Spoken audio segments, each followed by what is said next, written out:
Hello, what is up mga moms sir? Ma'am, ako po si Ralph C. Fry, isang visual artist from Manila. And today we are going to customize the ZD Toys Iron Spider. Again, thank you very much Laro Anan for sending the action figure for unboxing, review, and customization. So first, tatanggalin muna natin yung mga accessories. Babaklasin natin lahat. So, tanggalin natin yung hands, yung head, tanggalin din natin. Pop din natin yung head, okay? Tapos yung webs, tanggalin din natin. Kakagaling lang to sa review kaya maraming nakakabit sa kanya. So tanggalin din natin tong isang hand. Okay? Ito na yung matitira. Alright, prep natin yung accessories. Gumamit ako ng cardboard and blue tack para makabit natin yung hands and yung eyes. Sprayan natin yan ng flat black number 4 from Bosnia. Ito yung primer natin. And prep din natin to beforehand so we can add some yung mga symbiotes, yung mga black na veins and also or black na symbiotes pala.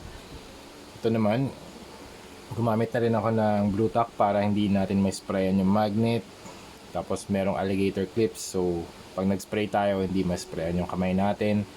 And also ito yung body, naka-prep na rin, hindi naman natin kailangan na sprayan lahat talaga ng pinakaloob-loob na part ng mga joints.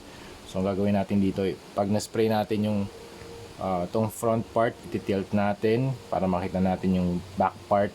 Maglagay din tayo ng blue tack dito para matakpan yung mga magnets. Mamask natin siya. Okay, first kailangan natin ng glue gun para makapaglagay tayo ng mga symbiotes dito sa kanyang spider legs. Painitin lang natin, tapos maglagay na tayo ng mga symbiotes dito sa mga segments, hindi dun sa joints hindi dun sa joints, kasi pag nalagyan natin yan, pag tumigas magiging permanent na yan and hindi natin ma-articulate. Okay game, start tayo sa base, maglagay din tayo.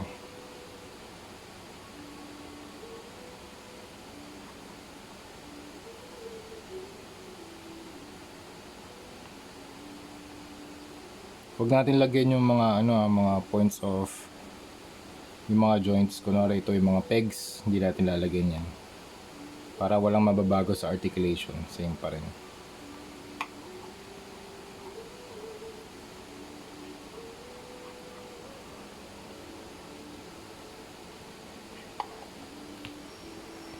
Okay, dito naman sa mga segments, konti-konti lang.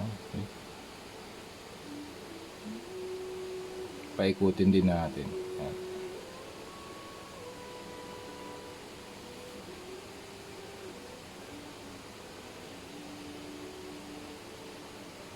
Make sure na walang didikit sa joints kasi pag dumikit yan hindi na natin ito ma-articulate. So ako rin, chinecheck ko rin na hindi siya didikit. Ayan.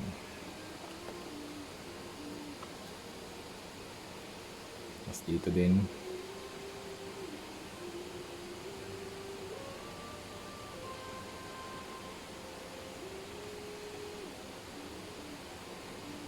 Okay. Okay, tapos na tayo mag-apply ng black na primer dun sa ating action figure, pati sa base na gawa na rin natin, and sa lahat ng accessories. Next step, we are going to add gunmetal na dry brushing using Vallejo Metal Color Gunmetal Gray. Okay, so try natin dito sa kanyang chest.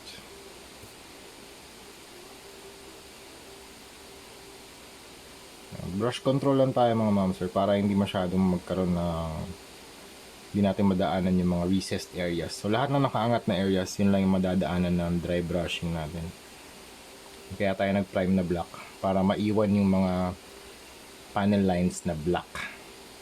Yun na yung pinaka-dark. And then we go up. We paint from darks to highlights. Dark, mid-tone, highlights, highlights 1, highlights 2, highlights 3, and then detailing. Yan.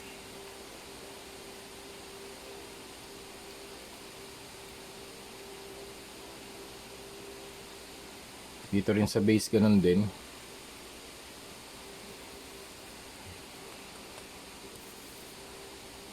Dry brush lang din tayo ng silver. So you can do any movement ng brush that you want.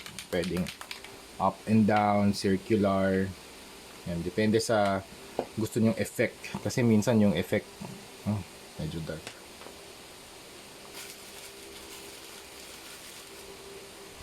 Yan, in this case, mag-work yung mga movement ng mga circular movement ng brush natin kasi gusto natin ma-highlight yung every side of the symbiote na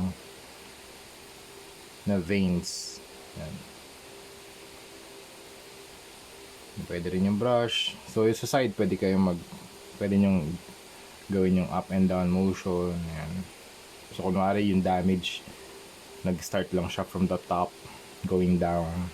Pwede rin side to side. Yan.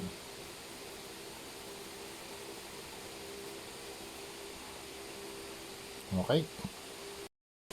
Alright, let's add a hint of blue dito sa figure natin para hindi siya grayscale tingnan.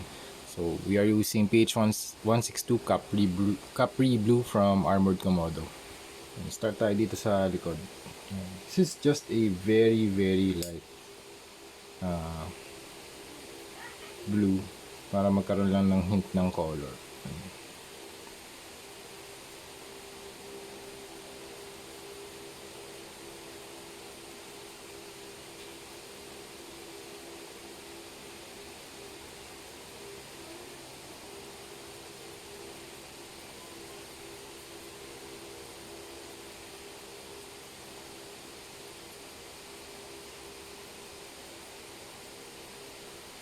Okay. Super ano lang to.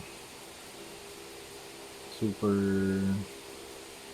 low opacity na blue lang para lang kunwari merong reflection ng lights dun sa suit.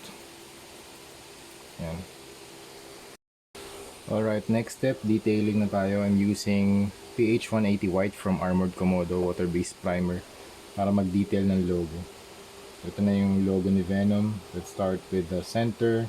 So we have the circle, the antenna, and then yung kanya mga spider legs. Let's go up, tapos down, and then up again, tapos baba hanggang dito sa kanyang ribs.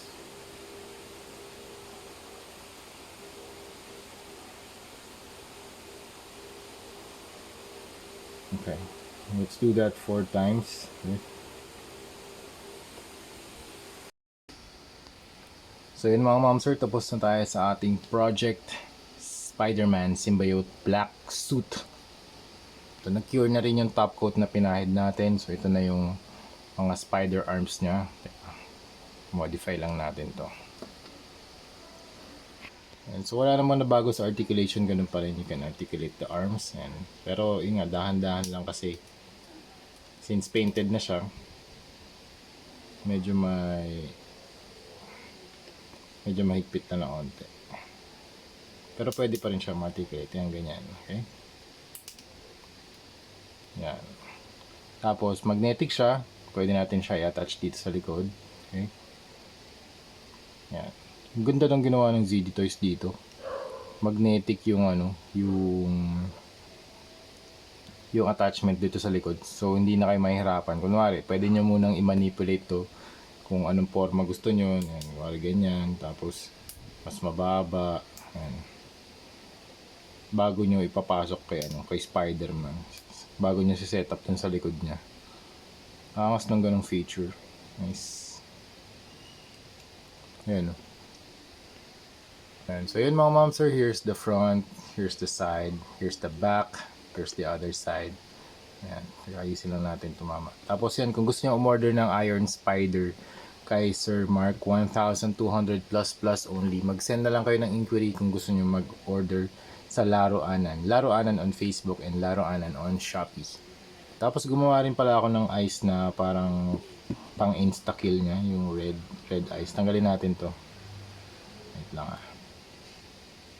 Tanggalin ko muna tong sa back. Yan, attachment sa back. Tanggalin natin yung mata. Tapos i-attach natin to. Okay. Yan. Para may may variation lang yan.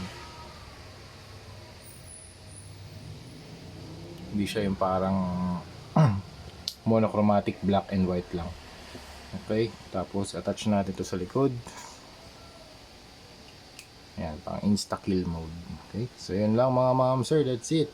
Maglalagay na lang ako ng mga images sa at the end of the video. Nga pala, thank you very much again Laruanan for sending this figure for unboxing, review, and customization. Thank you din client for this. Actually, in-offer ko to sa client ko $150 only kasi marami na siyang nabili. So usually yung mga ganito, $300 talaga yung mga figures, yung starting price ko. Pero kapag marami namang in-order, I can give discounts. Shout out to my client from Massachusetts. Thank you very much for your purchase.